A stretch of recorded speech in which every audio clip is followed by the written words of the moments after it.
He got on the tail. I heard the ball got bounced off. At the top it says the word refresh. It says 0-0. Come on, Dan. What's wrong?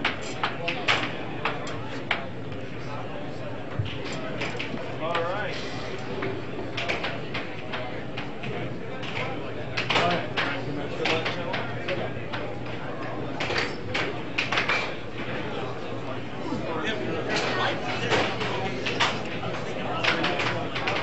Okay, here we are in the semifinal match versus No Limit Soldiers versus Team Don James. Don James is a newcomer to the sport as a team. It's made up of Dan Meyer and Brian Quezada. And I'm joined here by Billy Stubbs, who's been coaching Dan and Q. And Billy, can you just tell us a little bit about their background and what you expect to see this match? Sure. Before I get into that, just a little history about this match. Earlier in the tournament, team of Dan Meyer and Brian Quezada defeated Danny Hynes and Ehab Shoukry 3-0. Every game was 7-6, so that was a pretty big upset considering that Danny Hynes and Ehab Shoukry are the number 2 and 3 players in the world. I think that Dan and Brian are going to stack up real well against a team like Ehab and Danny because their games are revolved around beating good players. There's a particular type of game that it takes to beat a professional style offense that plays away from the goal. Yep. That's what their game is centered around. So whereas Ehab and Danny are going to do much better against like mid-tier level players. Okay. Dan Meyer and Brian Quezada are going to do real well against the type of high-level defenses that Ehab and Danny bring to the table. Okay, and they got that from practicing with you, I would say, right? Yeah, I think so. And our group is pretty small. It's not big like here in Houston, so we're always playing against each other, and we're all pretty top-level players. So you saw earlier in the tournament that Meyer and Quezada struggled with Mark Gizzi, who plays a little bit different of a defense. Right. They just weren't used to seeing. Okay. What adjustments do you think No Limit's going to make against Dan and Q? I wasn't able to watch the earlier match. Well, even though it was 3-0 earlier, every game was 7-6. I think mainly what they're going to do is just going to be a little bit more focused. They're going to try to minimize errors. I don't think they're going to make any real strategical changes because the match was right there for the taking. I think they're just going to try to tighten their game down, minimize errors, and play sound air hockey. I think if they get down a game or two in this match, then you might see them try to attempt new shots or new styles of defense.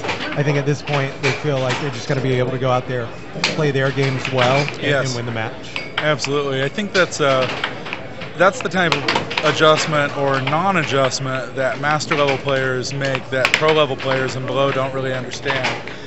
Sometimes you don't need to make an adjustment. Sometimes you just need to minimize errors, play your game a little better and sharper than you were playing. You don't need to change things up too much. So it's 4-4. It was 4-2. Dan is on a little run here. Let's see what he's going to do. I think you're going to see Dan Meyer and Brian Quezada work a lot of both underbanks against Danny and cut shots primarily. Against Ehab, they're going to try to really mix things up a lot more. Okay. Ehab's defense is much stingier. I think they're going to have an easier time scoring on Danny. They have the right type of shots to work on Danny. Against Ehab, they're just going to try to stay creative and just not get into a rut. Okay, yeah, that last shot by Dan was pretty amazing. He set it up with a couple of cuts and then just did a quick forehand left wall under that Danny wasn't really ready for. I was a little surprised, but Danny didn't react to it. Dan shot it off of a quick drift and hit. And now let's see if Ehab can tie it up here. Ehab just coming off a clutch performance in the last game of the quarterfinals, in which he was down 6-2 and scored 5 straight points against Keith Fletcher and Travis Luskin. So Ehab certainly has it in him to make a run here.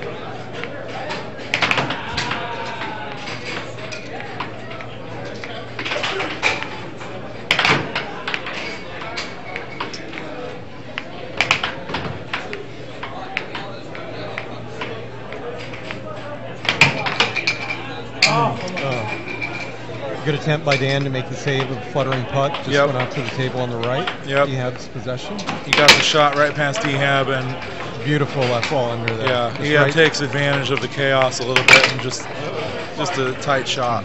Q comes back with a nice cut. That's Q's signature shot. Cut Ooh. from the middle of the table, just really powerful. And here we got Danny versus Dan at 6-all.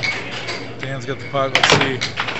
Yeah, he goes to the under again. Danny was a little ready for it. And Danny puts it in. Yeah. It seemed like Meyer was there. It was just hit too accurately. And, Dan wasn't able to get it. It was really accurate, and it was off like a back drift. I mean, it was a surprise release. Ehab and Danny are both really good when they are down at starting to pump in really hard under banks. I mean, that's what their go-to comeback shots are, and it can do some serious damage to players, especially when you're up and you get come back on with those hard banks, because it can rattle your defense a little bit and make you think that you need to make some adjustments.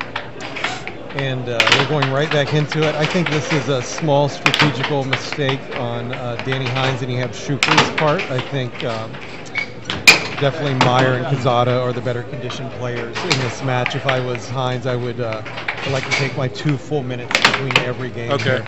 I think also I know that Meyer and Quezada prefer playing immediately. That's how they practice with no break. Okay. I think it would be the correct decision would be to take a full 2 minutes, recoup, and then go back out. But here we are, we're playing. Do you think there's some psychological advantage maybe for Danny and Ehab to take a break and let Dan and Q stew on that comeback a little bit? Sure. Yeah, I think that. I think, Meyer and Quezada are still relatively new players. They've been on the team for about 3 years. Those type of head games are still going to work against them. You want to give players like newer players a chance to make those mistakes that we were talking about, like make adjustments that maybe didn't need to be made. They can overthink themselves a little bit. Yep. And Danny Hynes on a serious run here. Nice crosses, a couple right wall unders, and it's quickly 4-0. Quezada is definitely a front runner. He plays much better when he's ahead by a point or two. Becomes much more aggressive on defense. Takes more chances. His game is much more deadly like that. Danny's hitting a lot off the back of the mallet during this run. Like, he's changed up his releases a lot, and it just seems to give him that split-second edge that he's needed to get past their defenses. I don't know that he's fooling them so much as he's just beating them to the spot. Yeah, he's just basically beating them to the spot. Yeah. Those releases are so hard because they come off earlier. When he hits it off the back of the mallet, it comes off earlier than you're expecting, and so it throws your defense off.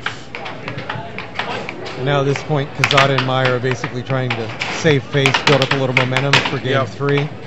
6-0 Danny. And to get Danny off the table, because if they're going to start immediately, Danny's still going to be on that hot run. Yep, good point. And there it is, 7-0. Wow. And Danny's certainly capable of that, probably more so than any player. Can get really streaky and hot, definitely feeds on momentum. Yep. And I don't actually expect that to stop. Billy is taking a little break to do some coaching for his guys. And so I'm just going to say we should look for Dan and Q to make some adjustments this round. I was saying, Billy, I don't think Danny's going to stop. I mean, once he locks in, you have to do something different. You have to get him out of that. And so, again, I think, I don't know, I think maybe Dan and Q should have taken a break at this point. Yeah, I just ran over there to tell them to take the full 2 minutes. It was a little too late. We're on a slight delay here, so they had already started. Oh, okay. And, yeah, I think you definitely want to let Danny cool off. Getting hot like that. And there he goes again with the just surprising back of the mallet release under bank to get Dan off the table, and he's just locked in, and you know he's locked in because his mallet never stops moving. Look at that, every shot he goes after. And then they had to flub in a goal there to get Danny off the table. Yeah. Danny was completely reading that. Yeah, Danny does a good job of staying on the balls of his feet, really athletic on defense, ready to respond to any kind of missed pucks or inaccurate shots.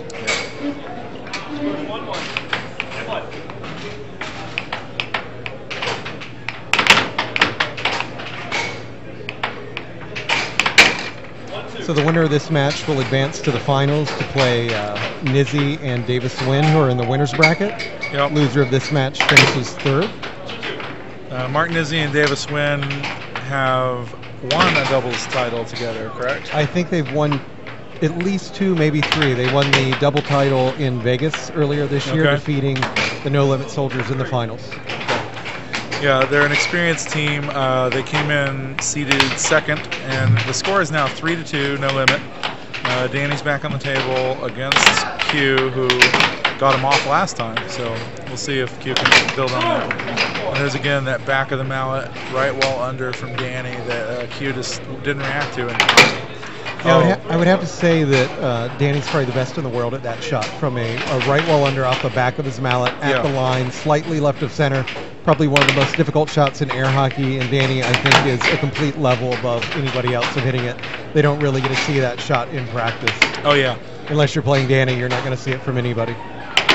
It's a good point. What's interesting about changing from the front of the mallet to the back of the mallet is it's like an inherent time delay. You know, I mean, at this level, you start to read time delays, you start to read patterns on time delays, but you can't really read that pattern because it's part of the release. You don't know if he's hitting it off the back or the front of the mallet, and he'll hit them both ways. Yeah, very deceptive type of release. All right, it's 5-3, No Limit Soldiers. This could be the last game. See, Brian puts in an amazing transition shot on Ehab, who was totally out of position to defend against that. These are basically must goals for Team Don James at this point.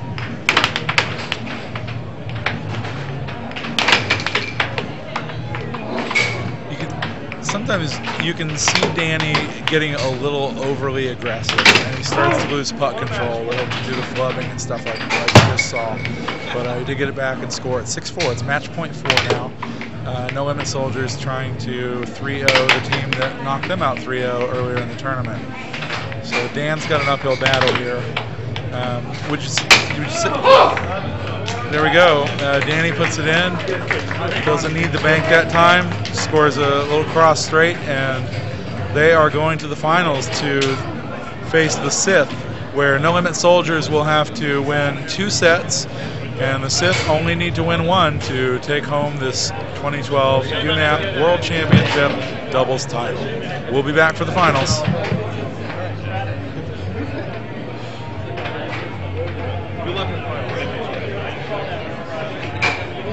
All right, ready to do this. Ready, Hynes?